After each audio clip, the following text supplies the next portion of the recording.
মোর বুদ্ধি শুদ্ধি দরকার নাই বাজান, মুই শুধু খাইলি হইবে। আপনার পোলা একটাই আমি, শুধু অনলি ওয়ান 5 GB ব্যাকআপ বট।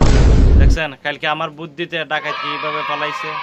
এইরকম বলে যদি করে থাকে তো আমরা 2 জন মাইর খাইয়া মরলাম না বাজান।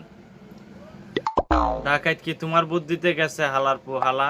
তুমি যে আমার নামে ওই ডাকাতের বদনামি করছো এটা জানি না শালার পুত। তুমি এখন কইতেছো তোমার কারণে গেছে ডাকাত। মুই বুঝি না মুই কি এতই বলত মনে করছো? তুমি যেদিন মোরে ডেডে কইয়া বলাইছো এই দিনে মুই বুঝছি যে তুমি শয়তানের কত বড় কারাজিল কি বাজান। তুমি মোরে বুঝাইও না বাজান। হালা পু হালা। আব্বা আমি যদি এই কথা হেরে না কইতাম যে তুমি অত কিপটিয়া তাহলে কি হ্যাঁ আপনারে সাইডে যাইতো। এই জন্য তো আব্বা আমি বুদ্ধি করে বলছি যে বেটা বেটা মুড়ে 1 টাকা দেয় না আর তুমি ডাকাতি করতে আইছো আমগর ঘরে বেটা, তুমি আর জায়গা পায় না, সেই জন্য তো হ্যাঁ বুঝছে, সেই জন্য সে চলে গেছে। আব্বা তুমি বুঝো না কেন বিষয়টা?